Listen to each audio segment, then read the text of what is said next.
All right. Confederates take southern forts. Cool. All right, please stop me if you have any questions along the way. Really great questions so far today. Good comments to get us our discussion going. This directly relates to the driving question, what we just talked about. And that is the fact that even though the Confederates don't have a large standing army, they're going to easily take federal forts in the South. The first 7 seceding states seized all of their forts. And do you remember those states? South Carolina, Georgia, Florida, Alabama, Mississippi, Louisiana, and Texas. Those are your first 7, okay? We'll talk a little bit about, by the end of this lesson and into lesson 5. Actually, we'll get to it in 5. That is Virginia, North Carolina, Tennessee, and Arkansas entering the Confederacy. Yeah, so we'll talk a bit about that here shortly. Here are the only forts that were not taken. Dry Tortugas in Key West, Pensacola, Florida. Fort Pickens, did somebody research Fort Pickens? That was a really vulnerable fort. That was a coastal fort. You can talk a little bit about, when you do the research on Pickens, talk about the importance of that fort for both Union and Confederates. Charleston, South Carolina, you have a system of forts. Has anybody been down to Charleston to visit? I think I've asked this question before. So if you're out on Sullivan's Island, there's Fort Moultrie. If you're looking out toward Mount Pleasant into the water, you got Castle Pinckney. From the battery, you've got Fort Sumter. You also have Fort Johnson, Fort Wagner, in and around the fortifications of Charleston. So all of these forts were vulnerable, and all of them, with the exception of one, are going to be taken with ease. Sumter, all were abandoned except Sumter, and the Confederates are going to take all the surrounding forces, all the surrounding forts. Hello, good morning. All of the surrounding forts with forces focused on Sumter. That is why Confederate forces are going to mobilize to the battery in Charleston. So we'll talk a little bit about that mobilization here in a second. I've got several maps. This one shows you where the Cooper River and the Ashley River converge along the Intercoastal Waterway in Charleston Harbor here. And can everybody see here? We have Fort Sumter, we have Fort Moultrie, we have Castle Pinckney, and you can see why, like at this point, Confederates control the battery, they control Castle Pinckney, they control Moultrie. Robert Anderson and his men are going to move to Sumter. There's as many carpenters at Sumter working on the fort as there are soldiers. They are not prepared in terms of manpower to launch an attack. They're going to need some supplies to be sent their way. So, I'm just going to sand this wall. yeah.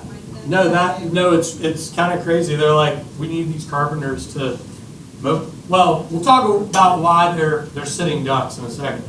So, here's Lincoln's plan for the forts. Donovan, question.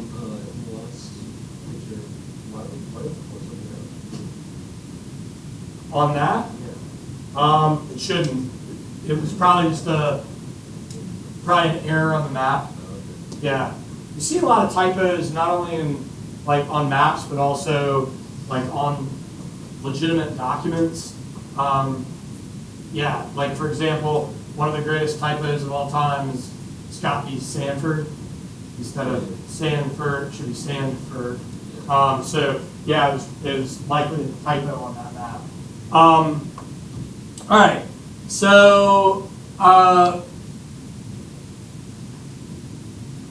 Let's take a look at Lincoln's plan for the federal forts. He wants to keep all federal forts. He wants to do this without antagonizing the newly formed Confederacy. He wants to reinforce and resupply forts, but reinforcement was seen as aggressive by Confederates. And what's going to happen is these newly formed Confederate states, their governors are going to issue proclamations saying that if the forts are resupplied, there will be an attack. Confederates had previously fired on relief ships that had been sent by James Buchanan, but those might as well have been warning shots. No shots were actually, none of those volleys actually struck the ships. Could a deal be struck to trade Sumter for Virginia? Meaning that, would Virginia stay in the Union? Well, the problem here is that even though there had been discussions by Virginia Unionists to keep Virginia in the Union, why will Virginia ultimately secede anyway?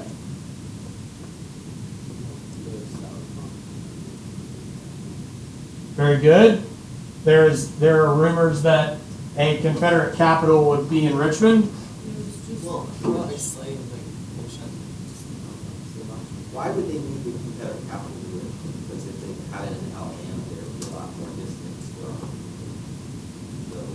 So Technically, they want the distance to be closer. They want forces. Well, Richmond has some factors that I want to explain to be a more efficient capital for this nation. They have a solid iron industry. They have the largest and only Southern Canal system to move supply in, like Western iron supply, Western agricultural supply to the city.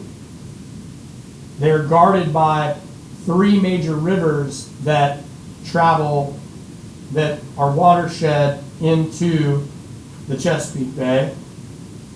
They are politically more stable than any of the other Deep South governments. They're one of the oldest. They are the oldest representative government in all of the South. They have a lot of political influence, and you can concentrate forces to potentially launch a easier attack on Washington if you decide to do so. Does that make sense? Yeah. I see what you're saying, but those are all military factors, but politically, I mean, if they have the capital in like Mobile, Alabama, or New Orleans, there would be like. But Mason just answered that question though. If the capital stays in Montgomery, would Virginia ultimately secede? Maybe not. Yeah, so that's a good point. Another reason why Virginia will end up leaving has to do with geography itself. If troops are mobilized, where do they have to go through? Virginia. So that was seen as an invasion of the state of Virginia. Does that connect with everybody? So that's why Virginia is going after the events of Sumter. It's just going to be just over a week, just within the week after the events of Sumter, Virginia will secede and go with the Confederacy. So that deal will not be struck. So here we go. This correct spelling for Sumter on this map. So this is a little bit more of a clear map. There's a reason why I pulled that other map for you. That was a map from 1861 from the occupation. I I don't know, I get a little crazy about maps. I just like to pull up maps and show troop movements and do that kind of stuff.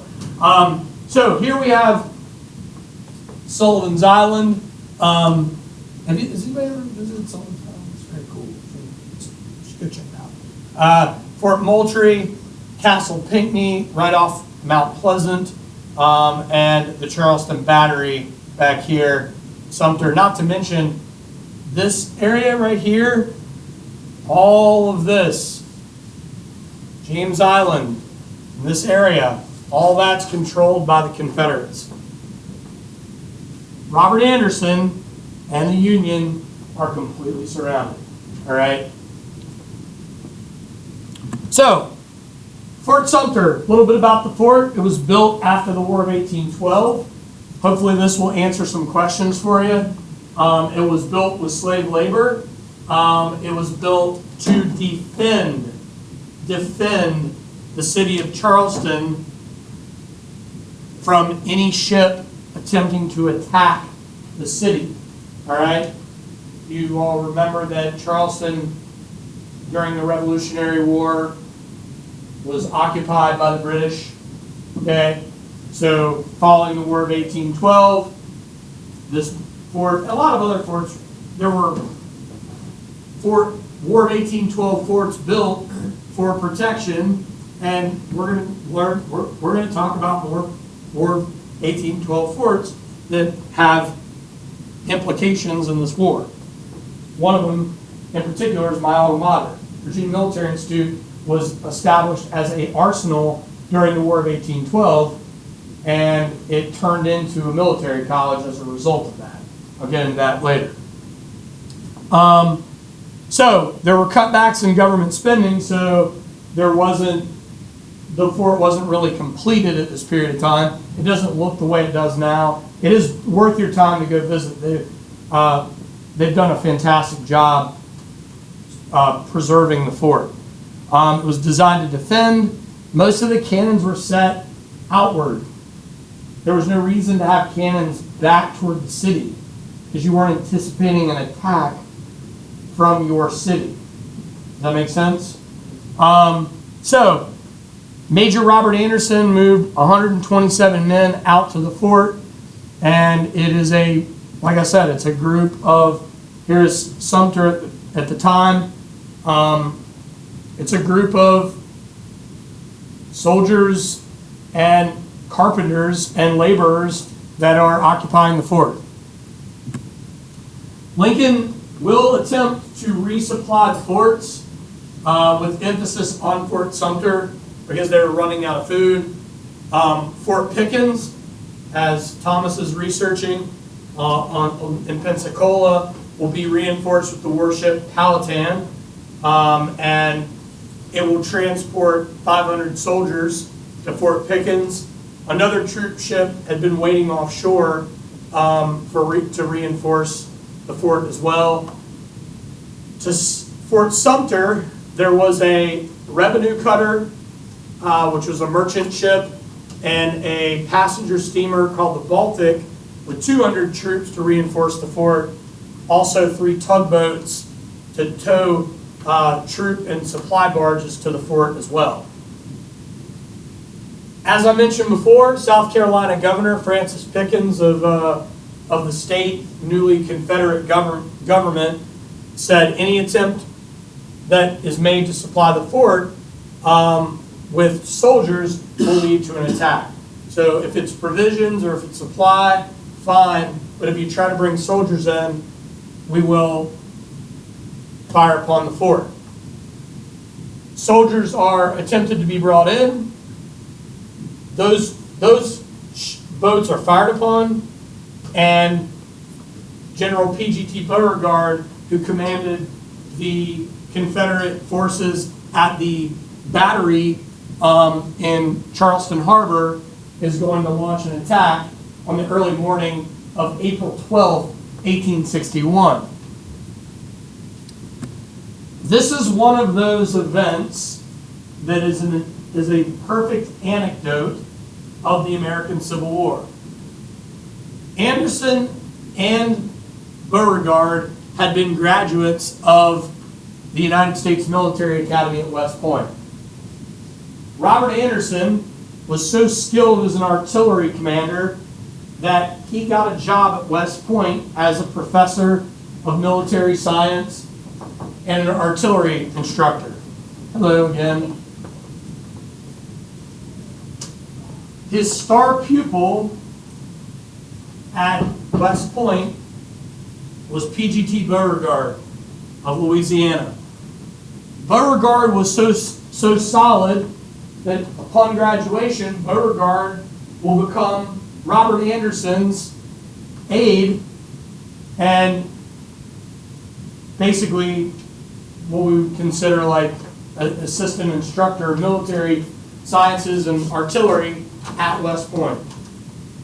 So the mentee is now firing on his mentor and a guy that he saw as like a big brother and, you know, essentially sort of like as a, I wouldn't go as far as say as a father figure, but an important mentor in his life.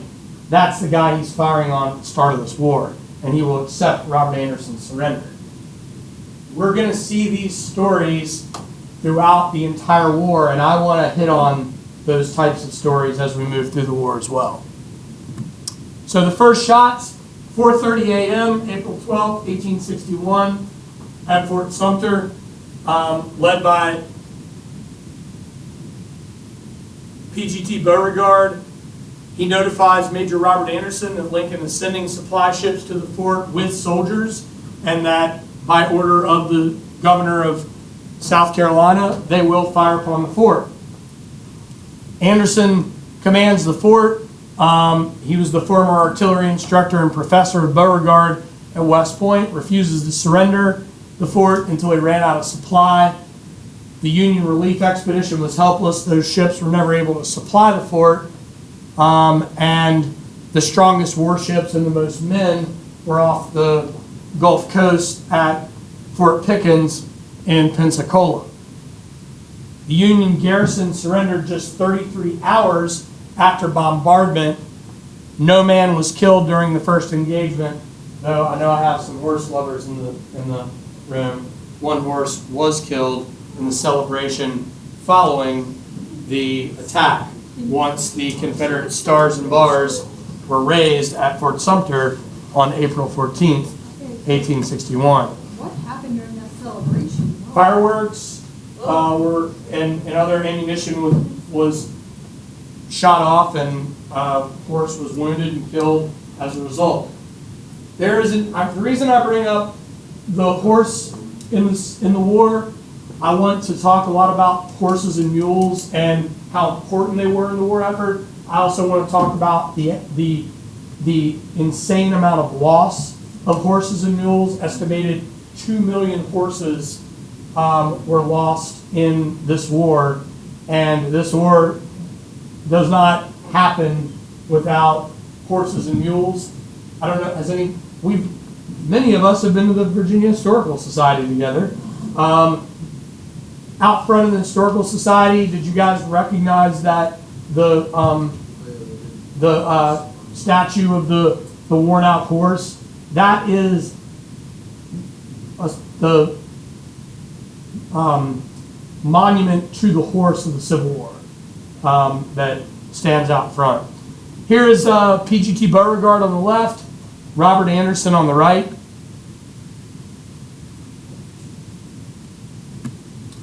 A very detailed map. So, here's what we've got going on this map. You can see all of Sullivan's Island with focus on Fort Moultrie is completely fortified by the Confederates. You can see off of Mount Pleasant, as I mentioned before, Castle Pinckney.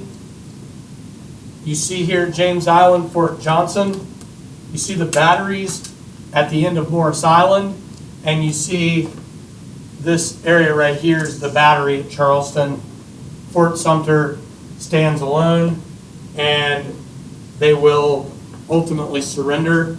There's one boat that I did not talk about, and that's the Star of the West. That boat attempted to resupply Fort Sumter in January of 1861, but that occurred months before the battle. All right, let's talk a little bit about the Anaconda Plan. The Anaconda Plan goes into effect right after Sumter. Blockades are going to be established. The blockade is used as a wartime weapon. England is going to recognize the Confederacy as a belligerent nation. They announced that just after Sumter. Neutral, quote unquote, neutral England tried to play on the confusion. They were given warning notices that the states were at war, and this was not just a war on land, but a naval war as well, and that neutral nations should not supply belligerents, quote unquote. But we know that that's going to end up happening. There are going to be British diplomats that will meet with Confederate diplomats, British arms that will be sold, French arms that will be sold, British ships that will be built and commissioned and purchased by the Confederate Navy as well. So we'll talk a bit about that later. So the mission of the Anaconda Plan is to blockade 3,500 miles of Confederate coastline while also taking strategic forts, strategic ports, and strategic cities in and along the following rivers. The Mississippi, total control of the Mississippi. The Tennessee, the Cumberland, the Ohio, the Chattanooga, the James, the York, Chickahominy, Potomac, any and all rivers that flow in and around the Cape Fear River Basin, the Intercoastal Waterway, the Savannah, the Ashley and Cooper,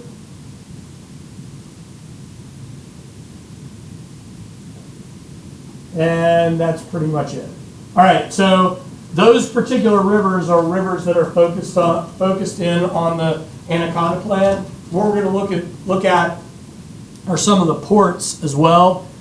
Union General Benjamin Butler, aka the Beast Butler, was his nickname, led 900 soldiers to establish what was the first major, successful blockade on the East Coast, and that was in what is present-day Cape Hatteras. The blockade was very professional. It was established by the Navy, and the Navy had no political appointments like the Army. Officers had to go through an examination board. They went through a strategy board. Men were drawn from the Merchant Marines. They were led by Secretary of Navy Gideon Welles. They started with 42 warships and finished the war with 671. Many of these were ironclads. The first ironclad we're going to talk about will be the USS Monitor, and they will surpass the British Navy by the end of the Civil War. This is where I would like to pump the brakes today. This is the Anaconda Plan in action. The North Atlantic Blockade Squadron was based out of Hampton Roads. You see the little star there in Hampton Roads? That's Fort Monroe. The South Atlantic Blockade Station was based out of Port Royal, South Carolina. Port Royal will fall to the Union early on. The Eastern Gulf Blockade was based out of Key West in the Tortugas. The West Coast Blockade was based out of Pensacola and Ship Island, Mississippi. So the Anaconda Plan concluded, take small inlets and harbors, close them to blockade runners, use them as additional base stations, if a boat could float on it, the Union wanted to block it. So what we'll take a look at,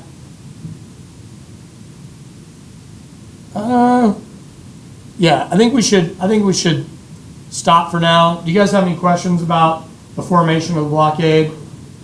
What we're going to look at is, when we get into our next lesson, we're going to look at the transition of the blockade, and we'll get into that next class.